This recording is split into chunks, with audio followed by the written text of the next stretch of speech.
Assalamualaikum warahmatullahi wabarakatuh. Selamat pagi dan salam sejahtera untuk kita semua. Saya Dr. Ada Fitri Syari sebagai MC pada Paralel Room 3 hari ini. Saat ini kita akan mengikuti Simposium 3 pada Paralel Room 3 dengan topik Management of Acid-Related Disease Focus on Helicobacter pylori Infection and Gastroesophageal Reflux Disease oleh para pembicara kita pada hari ini.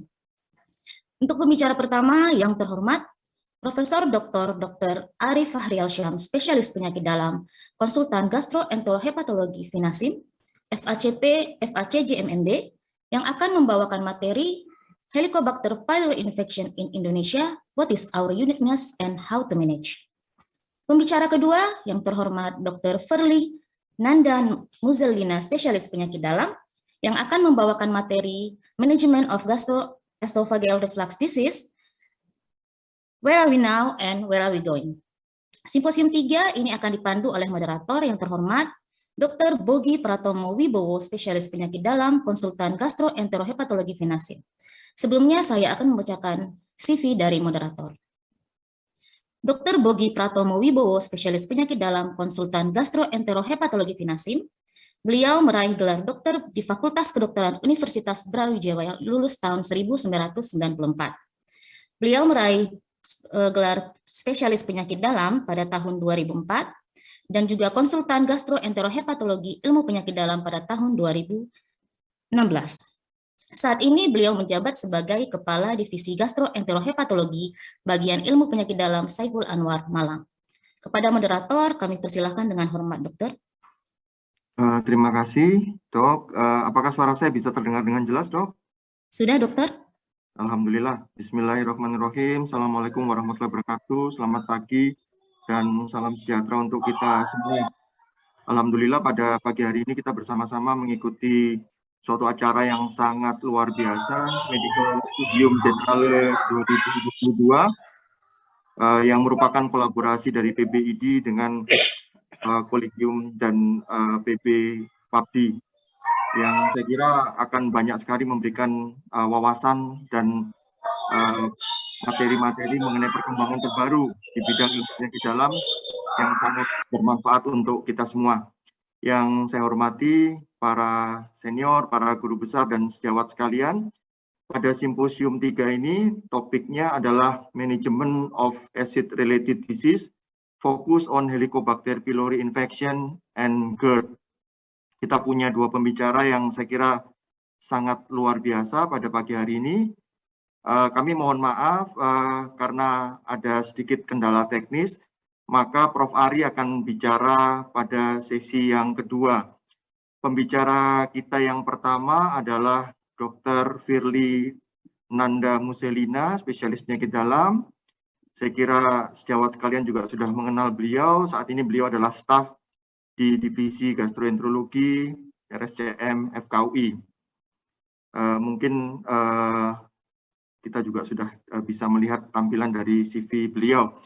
Dr. Firly akan menyampaikan topik, ya ini saya kira silakan Anda baca untuk menyingkat waktu kita.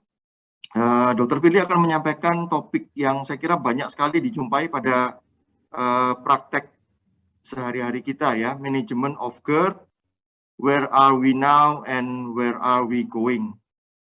Dr. Firly, kami persilakan layar untuk Dr. Firly. Kami persilakan, Dok. Ya, baik. Bismillahirrahmanirrahim. Izin Dr. Bogi, apa suara saya terdengar, Dok? Sangat jelas, Dok. Clear sekali. Ya, baik, Dok. Terima kasih, Dok. Assalamualaikum warahmatullahi wabarakatuh. Selamat pagi kepada seluruh teman sejawat sekalian. Saya ucapkan terima kasih atas kesempatan yang diberikan kepada Pengurus Besar Ikatan Dokter Indonesia yang telah memberikan kesempatan kepada saya untuk berbicara pada pagi hari ini. Saya di sini mohon izin, ini para guru-guru saya, senior-senior saya, Dr. Bogi dan Prof. Ari. Saya mohon izin juga menggantikan Prof. Dadang nih, Dr. Bogi, karena beliau mendadak tidak bisa bicara pada pagi hari ini. Jadi saya izin menggantikan beliau. Seperti disampaikan Dr. Bogi, bahwa saya akan membahas mengenai manajemen GERD atau tata laksana GERD yang mungkin sudah banyak teman sejawat sekalian tahu, tapi mungkin kita akan lebih menguak update dan hal-hal terbaru apa dari manajemen GERD. Saya mohon izin share screen, Dr. Bogi. Silakan, Dok.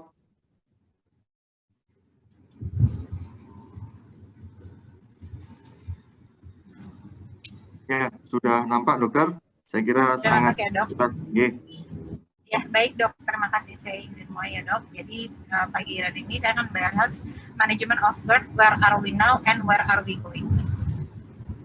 Jadi mungkin secara per definisi terlebih dahulu teman-teman sejawat sekalian, bahwa kita tahu GERD itu adalah suatu kondisi di mana isi lambung itu reflux, mengalami regurgitasi kembali ke esofagus yang akhirnya menimbulkan gejala atau komplikasi yang tidak nyaman bagi penderitanya. Jadi di sini ada cardinal symptoms dari GERD, yaitu adanya rasa tadi heartburn, kemudian adanya rasanya regurgitasi. Yang kemudian tadi saya sebutkan spesifik complication-nya itu adalah yang bisa muncul seperti esophagitis, struktur dari lambung, kemudian bisa sampai kepada Barrett's esophagus. Nah, ini juga kita bisa lihat bahwa secara definisi esophagus syndrome itu, GERD itu adalah bisa dibagi dua, yaitu bisa terjadi di esophagus, namun bisa juga terjadi di extra esophagus. Jadi kalau memang yang sudah kita lihat di sini, kita tahu bahwa GERD itu tidak hanya bisa di esophagus, tapi kita lihat bahwa di extra esophagus bisa menimbulkan berbagai macam gejala juga, seperti batuk yang terus berkepanjangan, kemudian sindrom laringitis, bahkan bisa sampai menyebabkan asma, kemudian bisa juga menyebabkan gangguan pada daerah mulut. Kemudian bisa juga menyebabkan bahkan sampai ke otitis media yang terus berulang gitu. Jadi kita perlu tahu bahwa GERD ini juga memiliki manifestasi yang ekstra esofagus. Bagaimanakah epidemiologi dari GERD ini sendiri? Jadi berdasarkan studi meta-analisis dari 102 studi di 36 negara, ditemukan bahwa sebenarnya prevalensi dari GERD pada usia dewasa itu secara global itu adalah 13,98%. Dan ternyata memang justru dibandingkan secara usia, ternyata banyak lebih terjadi di atas usia 50 tahun, yaitu kurang lebih 17,3%. Dan kemudian ternyata juga dibandingkan dengan kondisi secara perekonomian dari studi yang dilakukan oleh Richard dan kawan-kawan, dikatakan bahwa justru GERD ini meningkat pada pasien-pasien yang justru memiliki di negara yang income-nya tinggi. Jadi itu justru lebih tinggi dibandingkan negara-negara yang income-nya rendah. Lalu bagaimana secara struktur di benua? Kita lihat bahwa di sini dari Asia di 54 studi, kita lihat ternyata secara global di Asia ini prevalensi GERD adalah 12,92%. Lalu mungkin kita berlanjut sedikit ke patofisiologi. Kalau mungkin sebelumnya teman sejawat tahu bahwa patofisiologi dari GERD itu mungkin lebih kepada adanya gangguan di esophagogastric junction seperti adanya hiatal hernia.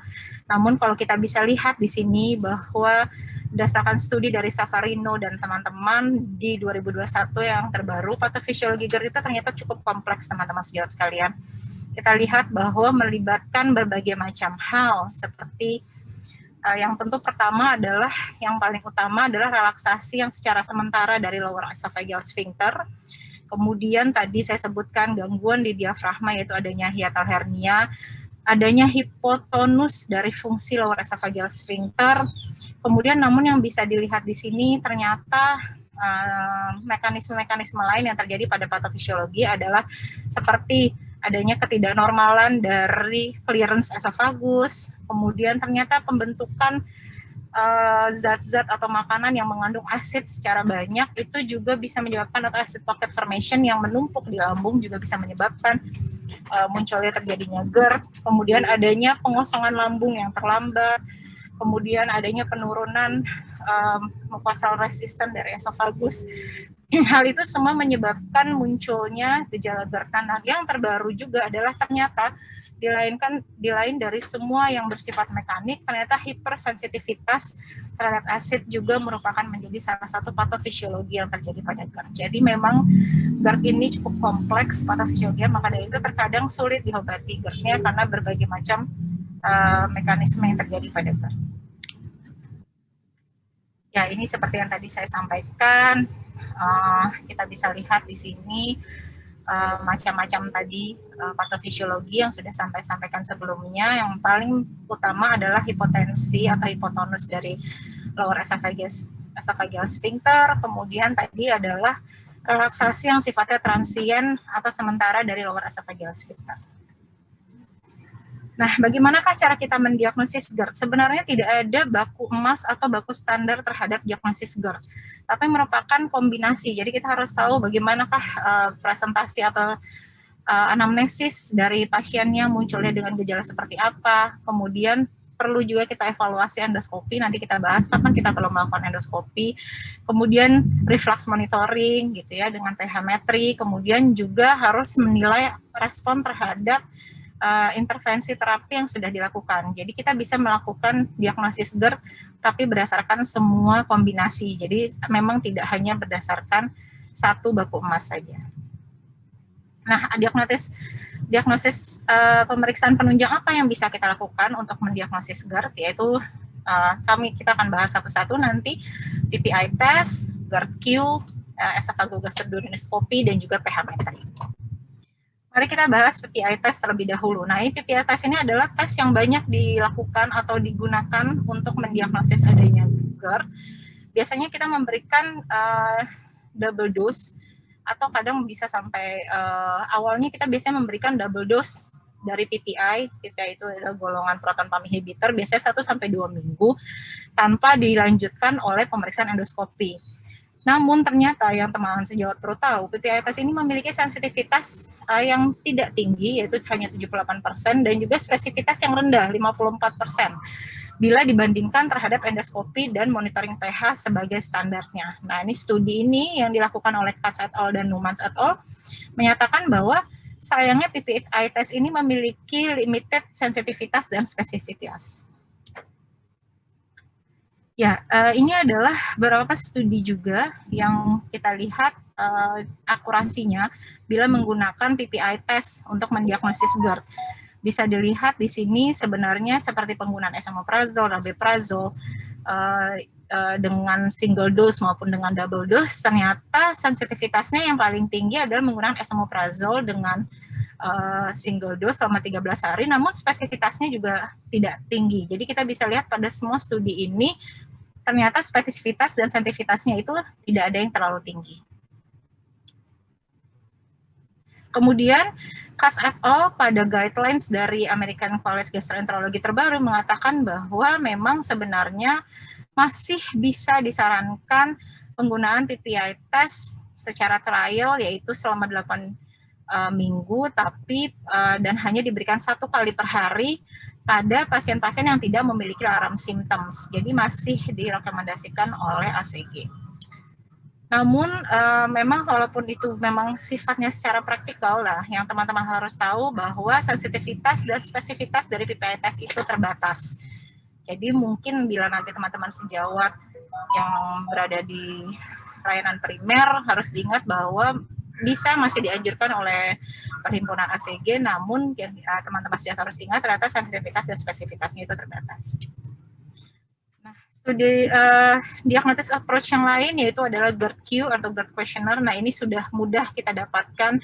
Ini adalah suatu questionnaire, suatu tools yang membantu kita untuk menilai apakah pasien ini kita bisa duga dengan GERD atau tidak.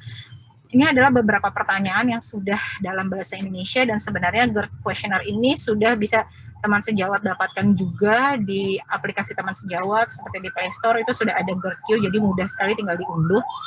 Yang bisa dilihat di sini, bila poin GERD-Q-nya itu kurang dari 7, kemungkinan memang tidak menderita GERD. Nah, kalau misalkan poin GERD-nya itu 8 sampai 18, kemungkinan memang pasien Anda menderita GERD. Jadi ini bisa sangat membantu. Bagaimanakah dengan efektivitas dari GERD questionnaire ini sendiri?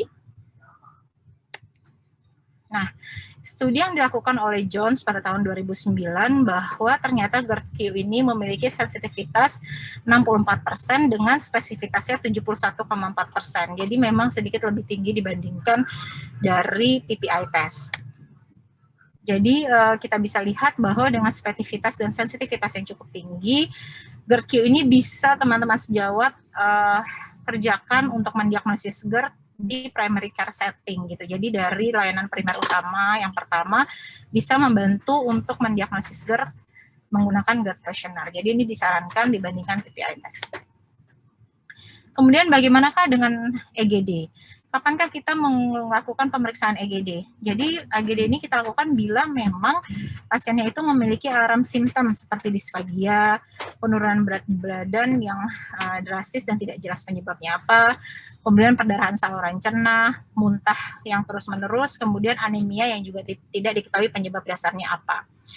Kemudian bila pasien selain dari memiliki alarm symptoms, pasien-pasien yang juga memiliki GERD lebih dari 5 tahun, kemudian atau memiliki 2 atau lebih risiko dari terjadinya Barrett's esophagus seperti usia di atas 50 tahun, ras Kaukasia, terus obesitas sentral, kemudian riwayat atau saat ini masih merokok, terus kemudian juga sudah ada riwayat keturunan dari Barrett's esophagus atau esophagus adenokarsinoma.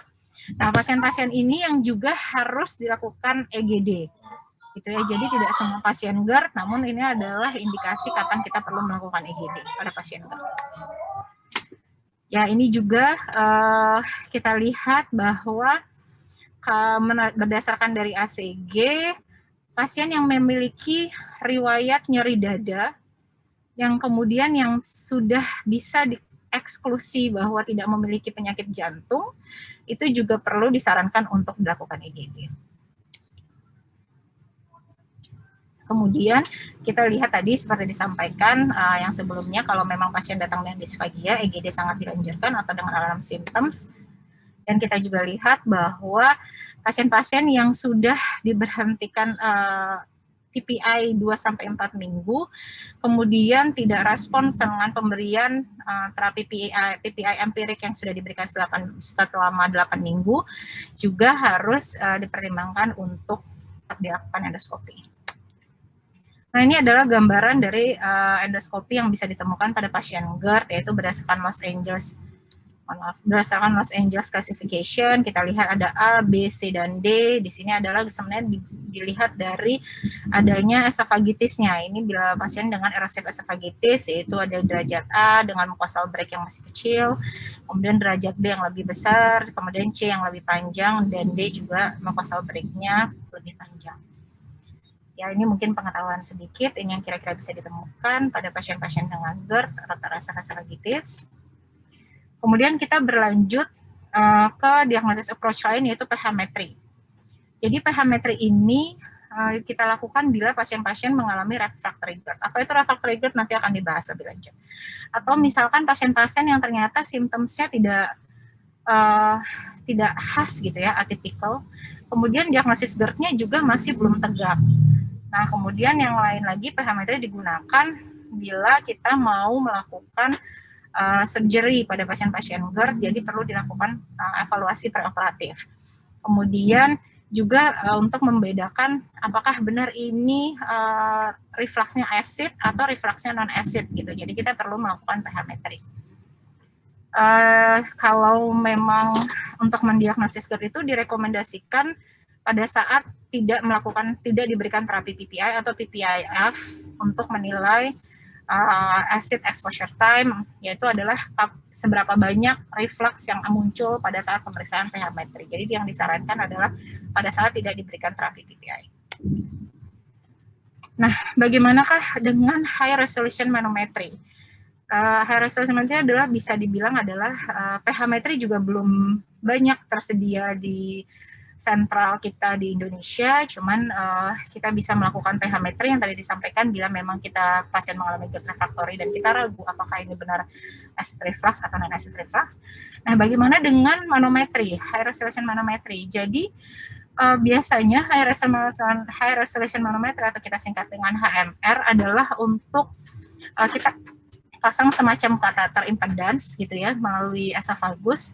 Kemudian untuk kita bisa assess berapa, kita bisa menilai kadar pH, kemudian kita bisa menilai gerakan peristaltik dari esofagus gitu. Jadi biasanya bila memang pasien-pasien yang tidak mengalami improve atau pengembangan yang baik dari terapi GERD gitu. Jadi biasanya kita menilai manometer itu adalah juga untuk menilai motilitas atau fungsi motorik dari esofagus.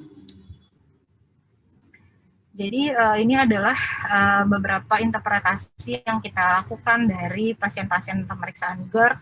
Bila kita melakukan endoskopi, berarti misalkan yang dibilang bahwa merupakan reflux yang sifatnya patologis, itu bila tadi yang saya sebutkan, derajatnya adalah C dan D. Tapi kalau A dan B belum bisa kita bilang konklusif gitu. Kalau kita tadi lihat gambarnya C dan D itu memang gangguan erosinya panjang ya, dari mulai esophagogastric junction. Kemudian kalau secara pH-metri, dibilang konklusif GERD itu bila acid exposure time-nya lebih dari 6%. Jadi kita bisa lihat di sini, tadi kalau yang secara endoskopi, kalau kita lakukan diketemukannya esofagitis yang A dan B itu masih disebut borderline. Jadi belum bisa kita bilang tegak bahwa secara pasti itu merupakan reflux yang sifatnya patologis. Kalau pH-nya adalah 4-6% gitu ya. Kemudian kalau misalnya secara endoskopi kita bisa melakukan histopatologi, kemudian beberapa pada pH-metri atau pada HRM kita bisa menilai adanya hiatus hernia, kita bisa menilai adanya hipotensif dari esophagogastric junction, itu yang bisa kita lakukan advance untuk membantu kita mendiagnosis adanya GERD atau adanya reflux dari acid. Nah, ini adalah tata laksana, kita berlanjut kepada tata laksana GERD. Pada pasien-pasien yang memang memiliki gejala yang tipikal, kita harus melihat bahwa seperti tipikal itu ada heartburn dan regurgitation. Kita lakukan terapi 8 minggu, yaitu 1 kali kita berikan PPI trial sebelum makan 1 kali. Kemudian kita lihat kalau memang ternyata gejalanya sudah perbaikan, nah kita bisa menyelesaikan pemberian terapi PPI-nya. Jadi jangan terlalu lama, kita berikan 8 minggu terlebih dahulu. Tapi bila misalkan pasiennya tidak juga perbaikan setelah pemberian 8 minggu, maka kita hentikan PPI-nya 2-4 minggu, kemudian kita lakukan endoskopi. Jadi kita hentikan dulu PPI-nya. Kemudian kita lihat kalau memang ternyata setelah kita endoskopi ditemukan derajat B, C, atau D, itu berarti kita konfirmasi bahwa itu adalah GERD. Tapi kalau misalkan ternyata ditemukannya hanya derajat A nih, gitu. Nah, itu kita harus melakukan monitoring reflux atau tadi kita sebut dengan pH-metri pada pasien tidak mendapatkan PPI atau off terapi. Nah, kalau misalkan ditemukan abnormal dari pH monitoring itu, berarti kita konfirmasi itu adalah GERD. Tapi kalau misalnya ditemukan normal, mungkin kita bisa pikirkan bahwa penyebab lain dari gejala yang dikeluhkan oleh pasien bukan berasal dari GERD.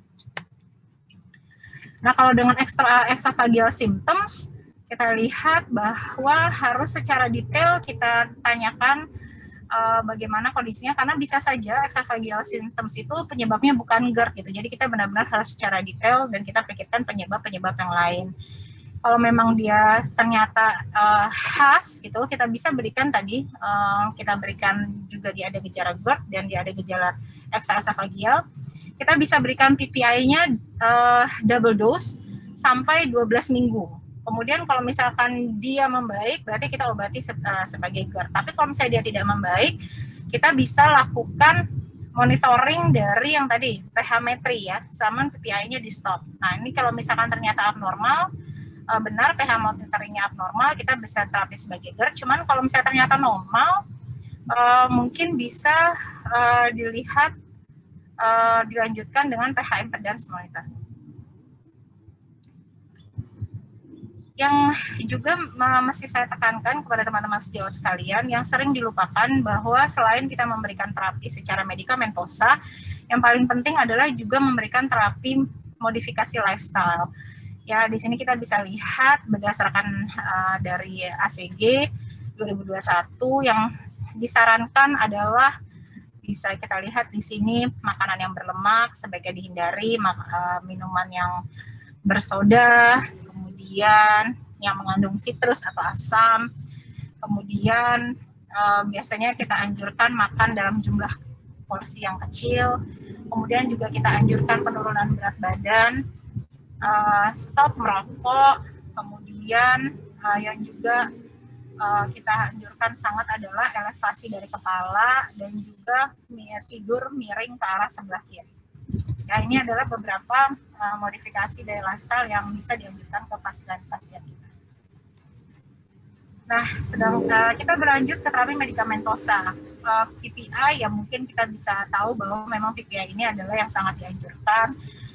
Beberapa studi memang sudah menunjukkan bahwa PPI ini merupakan obat yang sangat efektif diberikan pada pasien-pasien dengan GERD. Studi-studi besar sudah dilakukan bahwa baik pasien dengan erosif esofagitis maupun pasien dengan non-erosif reflux disease sudah menunjukkan bahwa perbaikan hingga 50% dan juga dibandingkan dengan H2RA memberikan perbaikan erosif esofagitis yang sangat baik, yaitu 0,51 relatif risk. Nah, ini adalah beberapa PPI yang bisa diberikan, ada esomeprazol, lansoprazol, omeprazol, pantoprazol, dan rabeprazol. Kita bisa lihat bisa diberikan secara single dose atau standar dose atau bisa diberikan double dose. Ya, ini adalah beberapa studi bahwa kita bisa lihat di sini dengan pemberian rabeprazol, lansoprazol, kita bisa lihat bahwa pH monitoringnya sangat baik gitu ya, di bawah 4 pH-nya. Kita bisa lihat di sini bahwa memang yang disarankan ini beberapa pembandingan antara rabeprazol, lansoprazol, dan pantoprazol. Kita bisa lihat bahwa sebenarnya tidak ada perbedaan yang terlalu bermakna, tapi memberikan efek yang bagus pada pH dari asam lambungnya.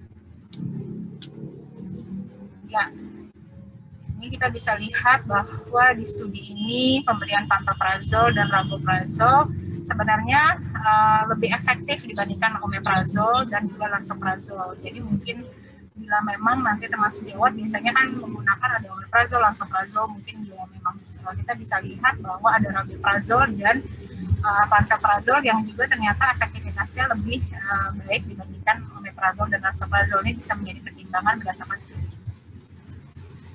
Jadi memang yang mau disampaikan bahwa sebenarnya PPI ini adalah aman ya, pengobatan yang aman, terutama bila digunakan dalam jangka waktu pendek. Jadi memang yang harus teman-teman ingat bahwa jangan terus-terusan menggunakan PPI bila memang sudah perbaikan, tadi seperti disebutkan, mungkin sudah tidak perlu diberikan terus-terusan, bisa setelahnya mungkin diberikan secara on demand atau intermittent. Jadi, dan kalau memang pasien membutuhkan long term PPI, jangan lupa bahwa harus terus melakukan monitoring keamanan terhadap PPI-nya bila diberikan jangka pendek.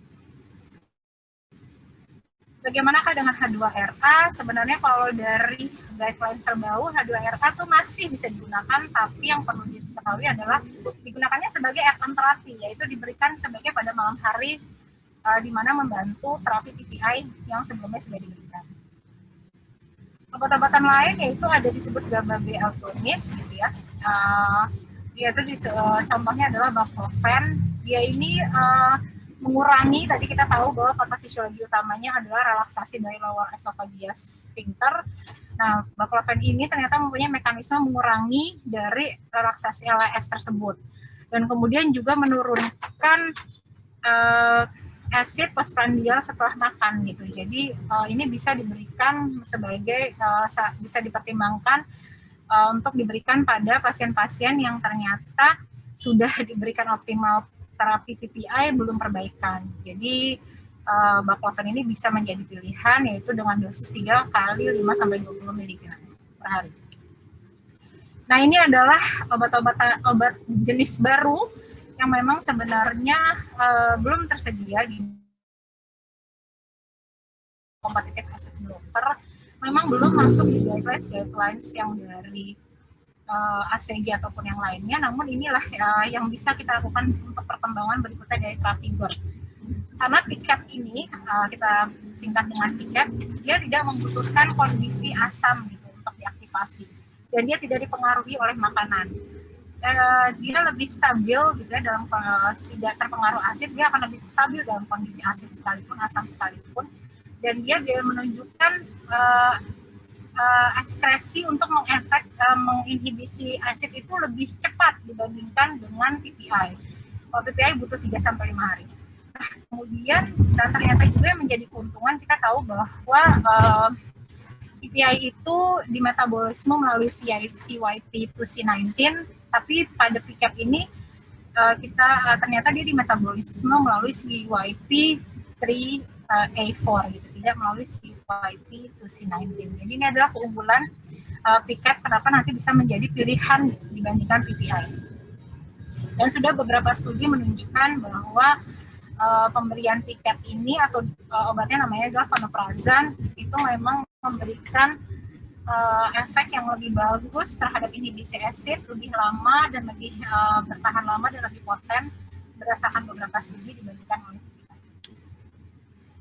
Nah, mungkin yang perlu juga teman sejawat tahu ada suatu kondisi namanya disebut dengan refractory GERD, yaitu adalah tidak respon terhadap pemberian double dose dari terapi PPI selama 12 minggu, kemudian atau definisi yang lain adalah simptomnya tidak membaik setelah pemberian 8 minggu pemberian terapi PPI double dose.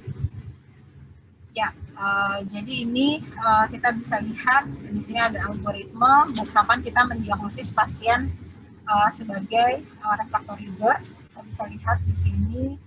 Tadi kalau sudah tidak bisa dengan pemberian double dose PPI trial, ternyata di EGD diketemukan betul adanya LA classification grade C atau D, kemudian ternyata pH impedansi juga menunjukkan bahwa acid exposure time-nya tinggi, berarti kita bisa bilang bahwa ini adalah masuk ke PPI refractory.